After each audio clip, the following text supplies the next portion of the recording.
Buenas, mi nombre es Leonel Mate, yo soy estudiante de Ingeniería de la Universidad Central del Este. En esta ocasión vengo a hablarle un poco sobre lo que es la presión. ¿Qué es la presión?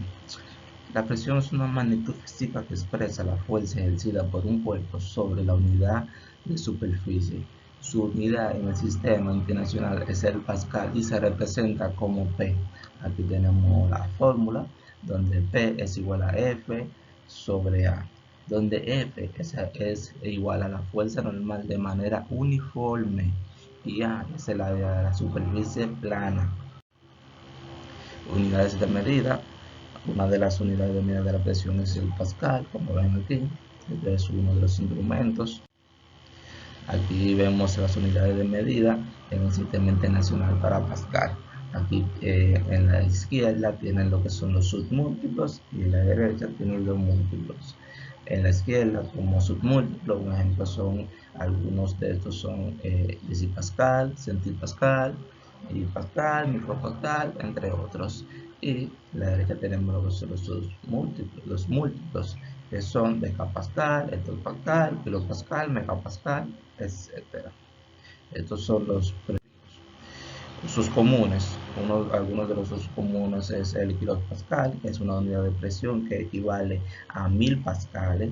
También es el hectopascal, es una unidad de presión que equivale a 100 pascales. También está el megapascal, pues 100 a la 6 equivale a newton milímetros y se utiliza generalmente para cálculo de cimentaciones y sesiones resistentes en estructuras donde las resistencias suelen darse en newtons milímetros cuadrados y las tensiones o esfuerzos sobre el terreno en megapascal.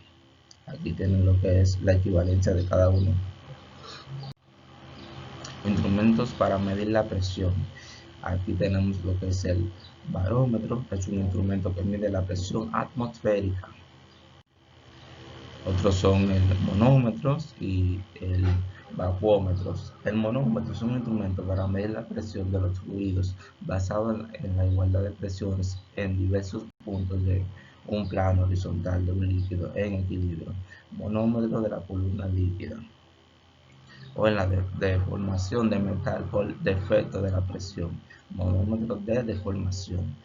El monómetro de émbola se usa para medir grandes presiones y el vacuómetro para medir las presiones más bajas. Aquí tenemos otro, lo que es el tubo de Pilo, es utilizado para calcular la presión total, también llamada presión de estancamiento, presión remanente o presión de remanso, suma de la presión estática y de la presión dinámica.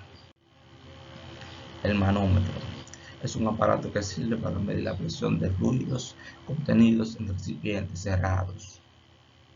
Esencialmente se distinguen dos tipos de manómetros según se emplean para medir la presión de líquidos o de gases.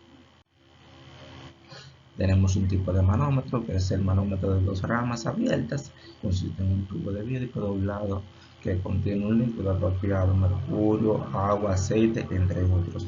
Una de las ramas del tubo está abierta a la atmósfera, la otra está conectada con el dispositivo que contiene el fluido cuya presión se desea medir. El fluido del recipiente penetra en parte del tubo,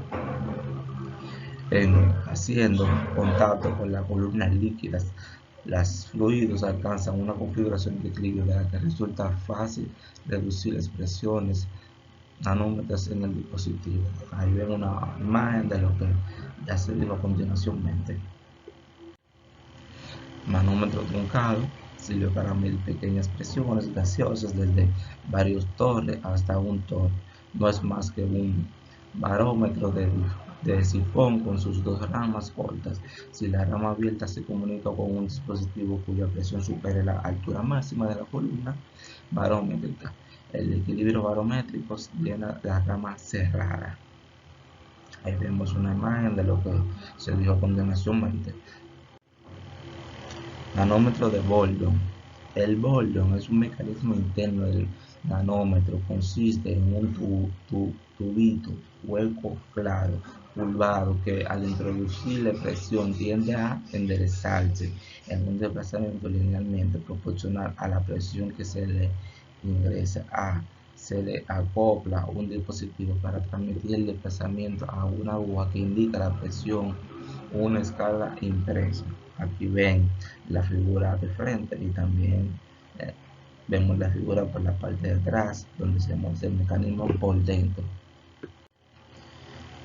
Presión atmosférica. Esta es la fuerza que el aire ejerce sobre la atmósfera en cualquiera de sus puntos. El valor promedio de dicha presión terrestre es de 13.5 hectopascales y milibares sobre el nivel del mar, y se mide con un instrumento denominado barómetro. Presión absoluta. Esta equivale a la sumatoria de la presión manométrica y la atmosférica. La presión absoluta es, por lo tanto, superior a la atmosférica. En caso de que sea menor, se habla de presión. Este tipo de presión se mide en relación al vacío total o al cero absoluto. Presión relativa. Esta se mide en relación a la presión atmosférica. Su valor cero corresponde al valor de la presión absoluta. Esta se mide entonces la diferencia existente entre la presión absoluta y la atmosférica en un determinado lugar. También tenemos lo que es presión manométrica. Se llama presión manométrica la diferencia entre la presión absoluta o real y la presión atmosférica. Se aplica tan solo en aquellos casos en los que la presión es superior a la presión atmosférica, pues cuando esta cantidad es negativa se llama presión de vacío. Uso de mediciones de la presión en la vida cotidiana. En los aviones se usa el altímetro, es un dispositivo de barómetro. Ahí vemos un ejemplo de lo que es el altímetro, en la foto que ven a su izquierda. Este es un altímetro utilizado en lo que son los aviones. Si alguna vez usted ha visto un panel de avión, se dará cuenta y verá las similitudes, que esto no cambia mucho, siempre son de una forma muy similar, y un dispositivo sumamente importante. Espirométrico también. Este es un dispositivo muy importante para medir la presión arterial utilizado en los hospitales y emergencias y otros tipos. Barógrafo es un tipo de barómetro para medir la presión atmosférica. Como ven, estos son nuestros instrumentos para medir la presión atmosférica. Gracias por su atención. Hasta aquí es nuestra presentación.